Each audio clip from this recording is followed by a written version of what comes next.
Right now, your timeline is split in two. Half the people you know are cheering for Israel, the other half are defending Iran. Everybody has picked a side, everybody has an opinion. But I have one question that neither side wants you to ask. How do they treat black people? Not in speeches, not in propaganda, not in what they say to the cameras. How do they actually treat black people who live in their countries, walk their streets, and exist under their laws? Because I went deep on both Iran and Israel. What I found should make every black person watching this rethink everything they have been told about this conflict. Because neither side, and I mean neither side, has clean hands. Before we go further, subscribe to this channel. This is part of our ongoing series covering the Iran war from the angle the mainstream media refuses to touch. Hit the bell so you do not miss a single video. And let's get into it. Let's start with Iran. And let's start with something that most people, including most black Americans, have never heard. Iran has a black population, not visitors, not tourists, not temporary workers. There are Afro-Iranians, black people who have lived in Iran for centuries. They are concentrated primarily in the southern provinces along the Persian Gulf, in cities like Bandar Abbas, Hormozgan, and in the regions bordering the Gulf of Oman. Estimates vary, but researchers have placed the number anywhere from several 100,000 to over 2 million people, depending on how you define the community and how far back you trace the lineage. And the origin of that community is slavery. The Persian slave trade, which overlapped heavily with the Arab slave trade, brought East African people to Iran over a period spanning more than 1,000 years. From the 7th century onward, enslaved Africans were transported from the coasts of what are now Kenya, Tanzania, Mozambique, Ethiopia, and Sudan into the Persian Gulf region. They were used as laborers, domestic servants, pearl divers, soldiers, and in agricultural work in some of the most brutal conditions imaginable.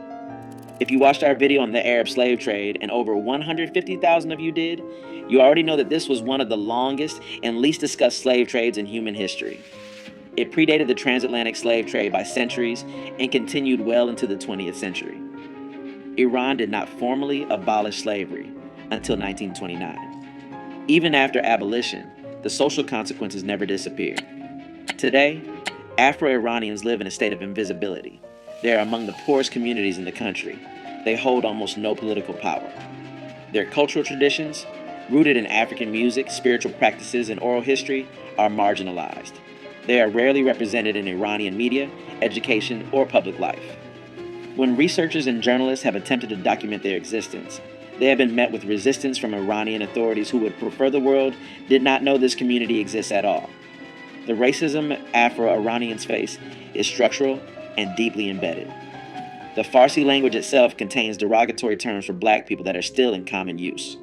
Colorism is rampant across Iranian society, with darker skin being associated with poverty, low social status, and undesirability.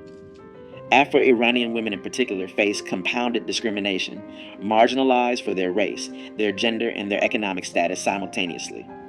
And here is something that connects directly to the war happening right now. The southern provinces where most Afro-Iranians live are among the most neglected regions in the entire country. While Tehran poured resources into its military and nuclear programs, these communities were left without adequate schools, hospitals, infrastructure, and economic opportunity. The Iranian regime spent billions on missiles and proxy wars across the Middle East. Meanwhile, the descendants of enslaved Africans living within their own borders were treated as if they did not exist. Some Afro-Iranian activists have spoken publicly about this. The response from the regime was predictable: surveillance, intimidation, and silence. The protests that erupted across Iran in late 2025 and early 2026 included voices from these communities. And when the government began killing protesters, thousands of them, you can be certain that the lives in those southern provinces were not the ones Tehran was concerned about protecting. So that is Iran, a country with a black population born from slavery, maintained in poverty, and erased from public consciousness. A country that has never acknowledged, apologized for, or made any attempt to repair the damage done to its Afro-descendant community. Now let's cross the border into Israel and buckle up, because this is where it gets even more disturbing. Israel markets itself to the world as the only democracy in the Middle East, a homeland for the Jewish people, a nation built on the promise of belonging. But if you are a black Jew in Israel, that promise has a very different meaning. There are roughly 170,000 Ethiopian Jews living in Israel today, a community known as Beta Israel. Their connection to Judaism stretches back thousands of years. According to their own tradition, they descend from the tribe of Dan, one of the original 12 tribes of Israel. They maintain Jewish practice, ritual, and identity for centuries in isolation in the Ethiopian highlands, long before modern Israel existed. In the 1980s and the 1990s, Israel launched dramatic operations, Operation Moses, Operation Joshua, and Operation Solomon, to airlift Ethiopian Jews out of Ethiopia and Sudan. Thousands were brought to Israel in what was presented to the world as a heroic rescue, a Jewish state bringing its lost people home. But what happened after they arrived tells a very different story. Ethiopian Jews were placed in absorption centers that functioned more like holding facilities. They were subjected to a process of cultural erasure. Their religious practices, which had been maintained for millennia, were deemed insufficient. Ethiopian Jewish religious leaders were told their ordinations were not valid. Community members were required to undergo symbolic conversion rituals, essentially being told that their Judaism was not Jewish enough for Israel.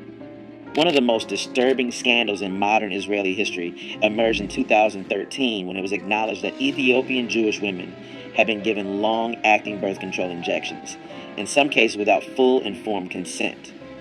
An Israeli investigative journalist exposed the practice. Health officials had been administering Depo-Provera shots to Ethiopian women at transit camps before they entered the country, and continuing the injections after arrival. The birth rate among Ethiopian Jews in Israel dropped by 50% over a decade. When the story broke, the Israeli Health Ministry issued a directive telling gynecologists to stop prescribing the contraceptive if there was any doubt that the women understood the treatment. Let that sink in. A nation that defines itself by the promise of never again was suppressing the birth rate of its black Jewish population. It goes beyond reproductive rights. Ethiopian Jews in Israel face systemic discrimination in virtually every measurable category.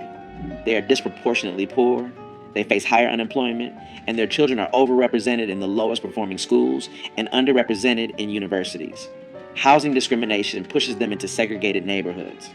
When Ethiopian and Israeli youth have taken to the streets to protest, which they have multiple times, most notably in 2015 and 2019, they have been met with tear gas, rubber bullets, and mass arrests. Police brutality against Ethiopian Israelis has become a defining issue for the community. Video after video has surfaced of Israeli police beating, arresting, and harassing Ethiopian Jewish citizens. In 2019, the shooting of an unarmed Ethiopian Israeli teenager by an off-duty police officer sparked nationwide protests.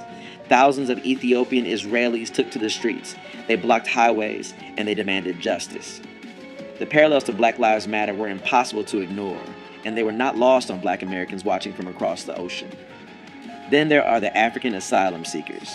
Tens of thousands of migrants and refugees, primarily from Eritrea and Sudan, entered Israel through the Sinai Peninsula in the 2000s and early 2010s, fleeing war, dictatorship, and persecution. Israel's response was not compassion. The government built a massive detention facility in the Negev desert. Senior Israeli politicians refer to African asylum seekers as infiltrators and as a cancer. Legislation was passed to detain them indefinitely. Deportation campaigns were launched, pressuring Africans to leave for third countries in Africa with cash payments and threats of imprisonment. The message was unmistakable: Jewish or not, refugee or not. If you were black in Israel, you were a problem to be managed, not a person to be welcomed. And now, in the middle of this war, Israel is asking the world to support its cause. It is asking for solidarity. It is asking Black Americans, some of whom serve disproportionately in the U.S. military, which is currently fighting alongside Israel, to view this as a fight for democracy and freedom. But democracy for whom? Freedom for whom? If you are connecting these dots, hit that like button right now and drop a comment, because this is the conversation they do not want us having. So here we are, the two nations at the center of the biggest military conflict in a generation, and neither of them can look black people in the eye with a clean conscience. Iran built a black population through slavery and then pretended they don't exist. Israel rescued black Jews from Africa and then treated them as second-class citizens in their own promised land. Iran silences its Afro-Iranian community through neglect and suppression. Israel polices its Ethiopian community through force and systemic exclusion. And both of them, right now today, are asking for your support, your sympathy, your sons and daughters in uniform. This is not about picking a side between Iran and Israel. This is about recognizing that black people are not a priority for either side. We never have been. We are an afterthought in Iran's domestic policy and a problem to be managed in Israel's social hierarchy. Our history in both nations is one of exploitation, erasure, and control. And yet, black Americans make up a disproportionate share of the U.S. military that is currently fighting in this conflict. Black tax dollars are funding this war. Black communities will bear the economic consequences of rising oil prices and inflation. And black voices are being told by both sides to pick a team and cheer. The leaders we study on this channel saw through this decades ago. Malcolm X refused to align with any nation that didn't align with black liberation. He viewed global conflicts through the lens of what they meant for black people, not what they meant for empires. He would look at this war and ask one question: what's in it for us? And the answer, as it has been for every war in American history, is nothing. I'm not here to tell you who's right and who's wrong in this war. Smarter people than me are arguing about that, and they can't figure it out either. But I am here to tell you this: before you wave a flag for either side, you deserve to know how that side treats people who look like you. Not what they say in press conferences. Not what their diplomats tweet. How they treat black bodies in their streets, in their hospitals, in their housing, in their courts, and in their history books. And now you know. Iran erased its black population. Israel marginalized its black citizens. And both of them are currently engaged in a war that black American soldiers are fighting and dying in, while black communities at home receive nothing in return. That's not opinion. That's documented history. That's data. That's the testimony of Afro-Iranians and Ethiopian Israelis who have been saying this for years while the world refused to listen. Now you've heard them. Share this video. Send it to everyone in your group chat. Send it to the person who's been arguing online about which side to support.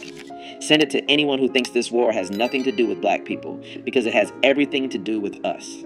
Subscribe. Hit the like. Drop a comment. And tell me, did you know about the Afro-Iranian community before today? Did you know what Israel did to Ethiopian Jewish women? I want to hear from you. I'll see you in the next one.